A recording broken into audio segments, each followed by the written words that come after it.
Nandito ako ngayon sa kusina guys. Naglilinis ng binilad na dates.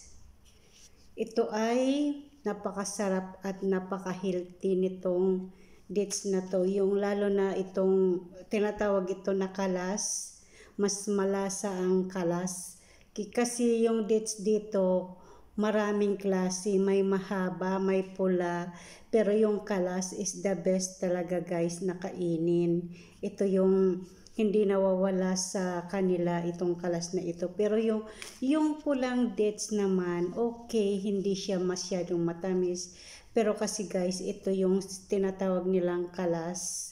The best talaga ang kalas na dates. Napakamahal nito guys sa mga shop. Tapos ito yung diba kapag pinitas mo sa puno, yung half hilaw pa tapos yung half hinog na. So kapag overripe na siya lahat, hindi na nila kakainin yan. Ayan, ibinibilad namin sa araw. Tapos ang kinakain lang nila yung half ripe. Ayun ang kinakain nila guys. Sobrang nito guys, sobrang healthy talaga itong dates na to. Napakasarap talaga nito guys. As in masarap.